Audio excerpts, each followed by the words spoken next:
Welcome to my LGBT lesbian channel. The series Checkmate, Stripper and Dance for Me are voiced for you in full history. Thank you for your comments, reactions and subscription to my channel. Have a nice day everyone. Lauren Jauregui's point of view. The music left the speakers of my car while Veronica hummed next to me. Only her to be with an incredible good mood so early. I couldn't even judge her. She went to sleep as soon as she went back to our house. But I, on the other hand, continued to work on every possible place where Hyder might be right now. The damn man was making me lose hours of sleep. I couldn't rest until finally seeing him convicted by justice. It was a matter of honor to unravel that case completely, and show not only Christopher, but myself that I was able to solve that problem. You really ain't gonna tell me how it went in Switzerland? I heard Vero murmur. I flashed a smile at my best friend who, even after numerous attempts to find out how was my trip with Camila, didn't dare give up. I sighed, casting her a bored look. No need to make that face. Come on, Lauren, you always tell me everything. I remained focused on the busy street, sighing and surrendering myself. Iglesias would never give up. The images of the moments with Camila in Switzerland came into my mind, making me remember the good feelings that I felt when being with her. It was strange to think that after so many years one really had fun with someone, without being only with a good night of sex and booze. I could remember every detail of all those moments at her side, especially our moments in St. Moritz. The images of Camila smiling during our dinner, and the relaxed way how she talked was carved in my head, the same way as her moment of pure stubbornness in the skating park was. Earth calling Lauren. What do you want to know? I asked, glancing at her quickly. How it went in Switzerland with the married woman. Her name is Camila, Vero. I kept my eyes attentive to the line of cars in front of me, which gradually stopped before the traffic light. Right, sorry, how was it with Camila? You two had lots of sex, did I get it right? You didn't, no. No? What do you mean no? The surprise in her voice tone was clear. God forgive me, but there's something wrong there. Wrong? Why? Wrong because of the history between the two of you. You couldn't be near each other because it ended in foreplay or sex. And now that you two spent days together and alone, you didn't take advantage of that? I shook my head as I accelerated the vehicle. Don't start, we just did other things. I let out in a carefree way. Like what? We went out, we had dinner, we had fun. Without sex? Yes, Vero, without sex. Knew that this would happen, she murmured as she looked out the window. This what? You're falling in love with that woman. Have you gone mad? I'm not in love, I answered quickly enough to convince of that. Iglesias looked like she was about to burst into laughter, but was holding it in. I shook my head, keeping my focus on the traffic. Lauren, I know you. I've been your best friend for years, and I feel something different in you now. I stared at Veronica's brown eyes, seeing the seriousness of her words. I'm not, I insisted. Something in you changed. I just hope that it doesn't hinder your plans and your life. Nothing has changed, I'm just sleeping with her. Camila and I have a relationship that's restricted to work and sex only. Okay, heartless fiend.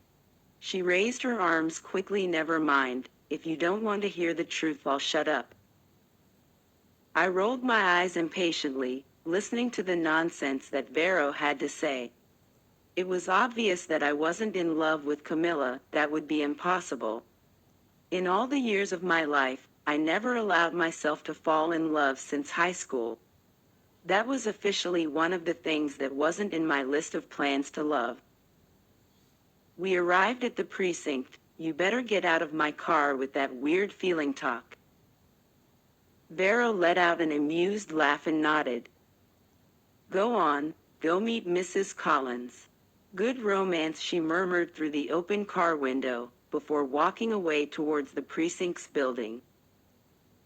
Her words echoed in my thoughts, projecting images of the scenario where Camila and I were in fact a couple. That could go very well or very wrong, but it wasn't something that I should worry about, since both she and I didn't have the intention to consummate such idea. It was all just sex. I went on my way towards the Cabello gallery.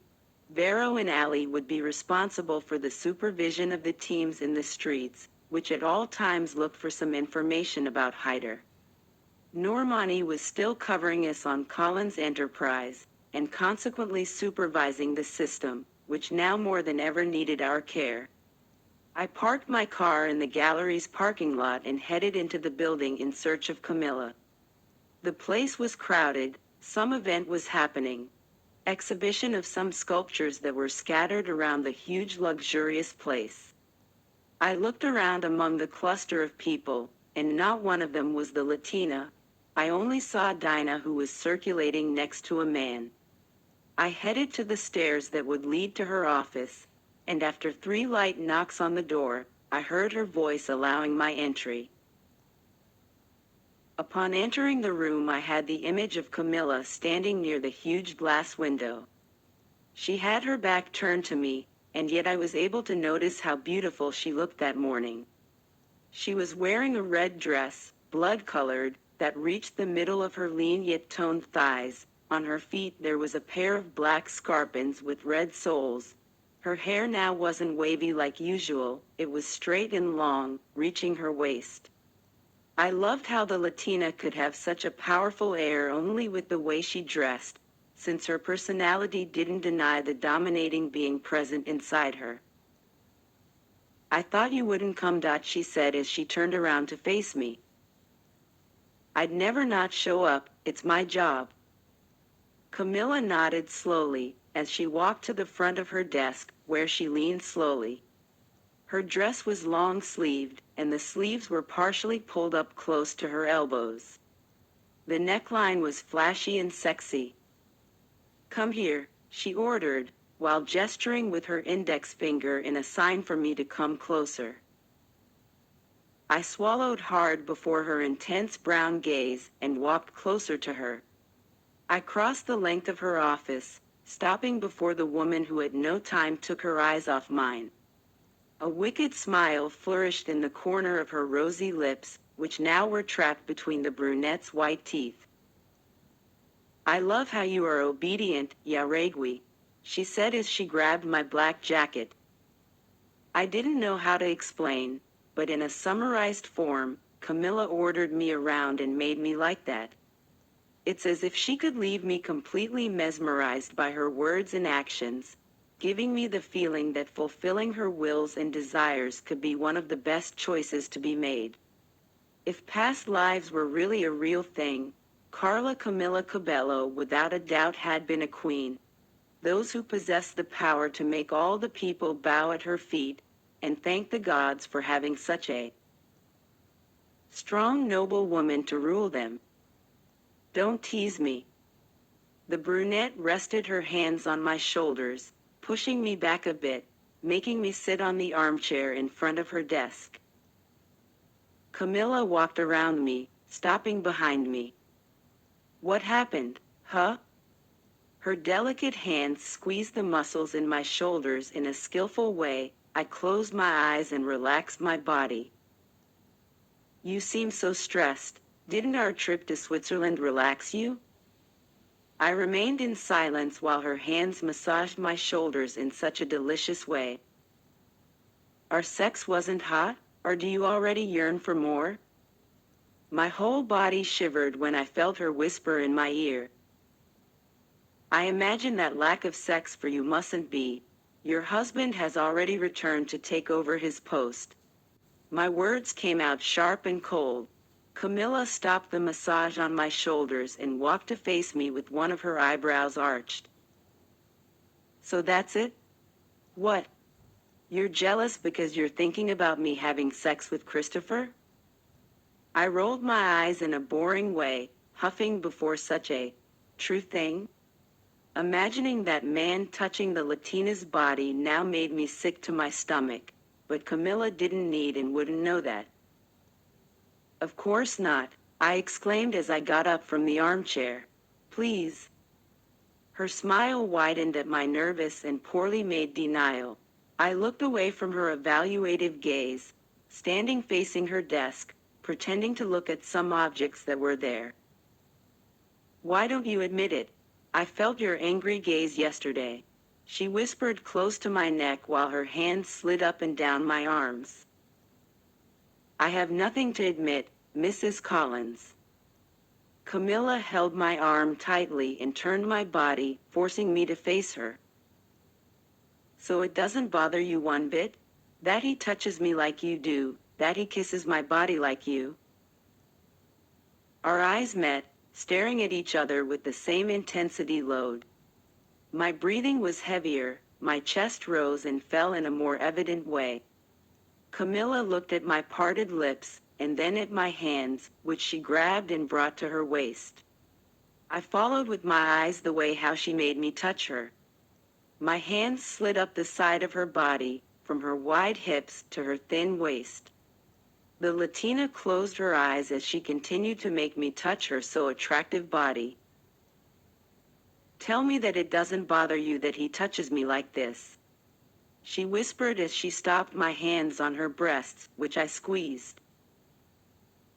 I hate it, I whispered to her, as a response to the images of the couple that formed in my head. I hate thinking about it. The words came out angrier than they should.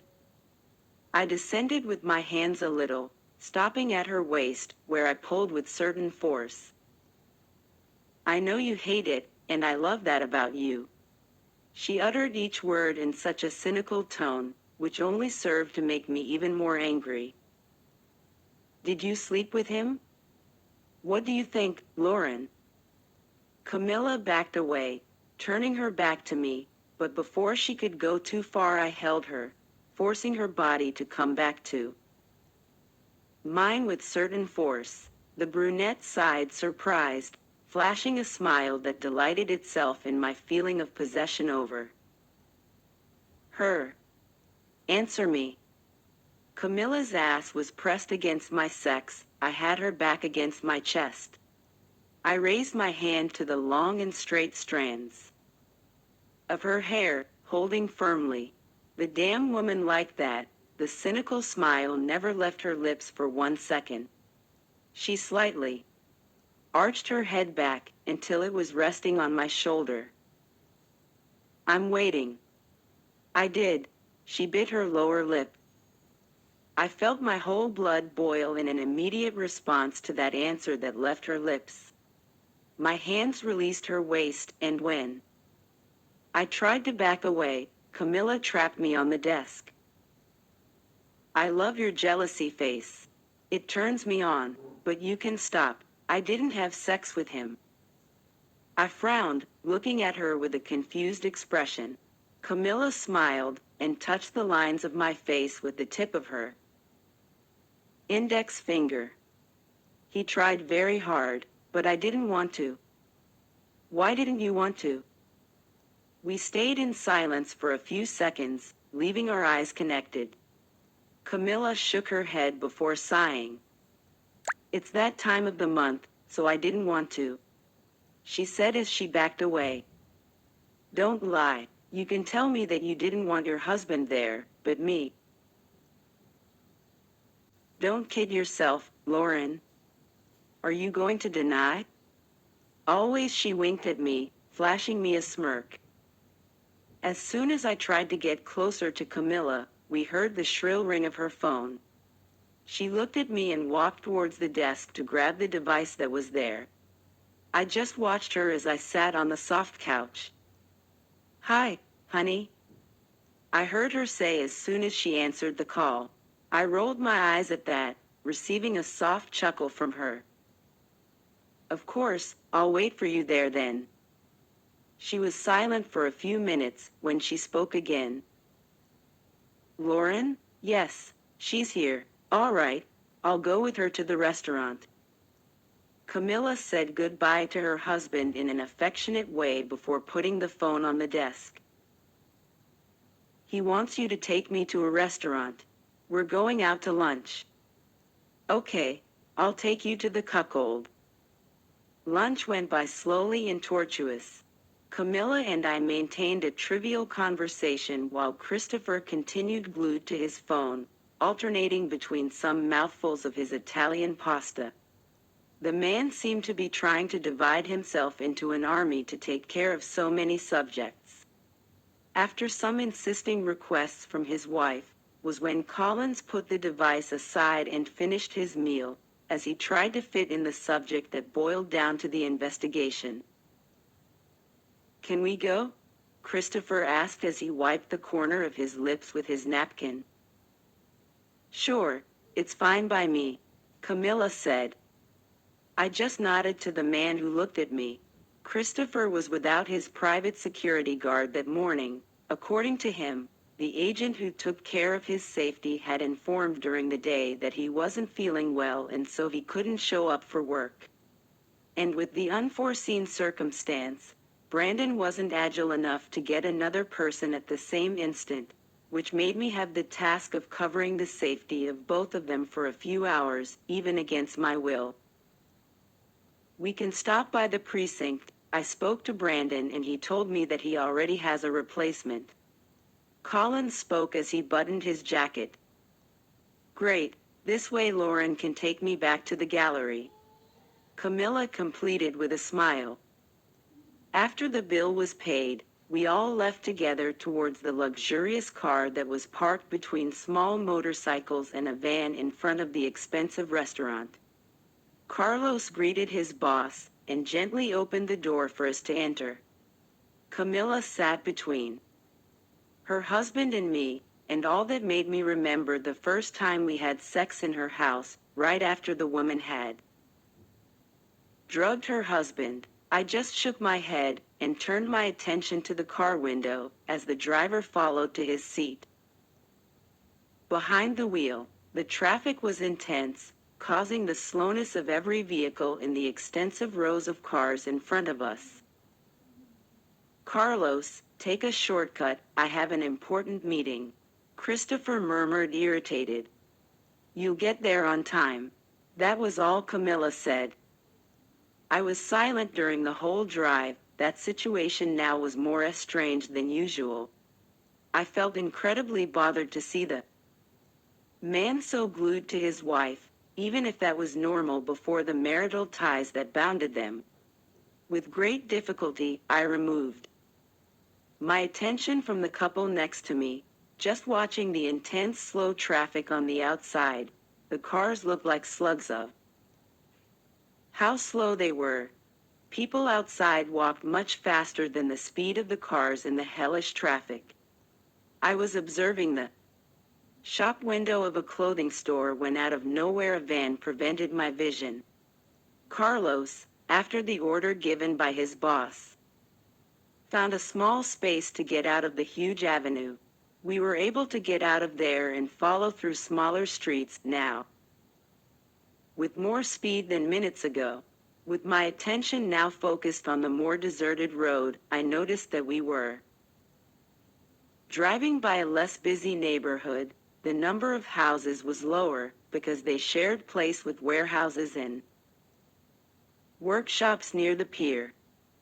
The rearview mirror just gave me the image of some people in the street, the quick passage of smaller cars and a black van in the back. I frowned in confusion, looking once more to the vehicle in the back, when my mind played some flashes from minutes ago, at the exit of the restaurant, when I was looking at the shop window and now at the deserted street. We were being followed. I looked back again, while in an automatic instinct I pulled out my gun from my underarm holster. Camila looked at me with a frightened countenance, drawing Christopher's attention. "What's happening?" he asked. "Oh. If you like that I voiced the continuation of the series Stripper and want me to continue, please like and write a comment on the video. This will be an incentive to continue working on translation and dubbing."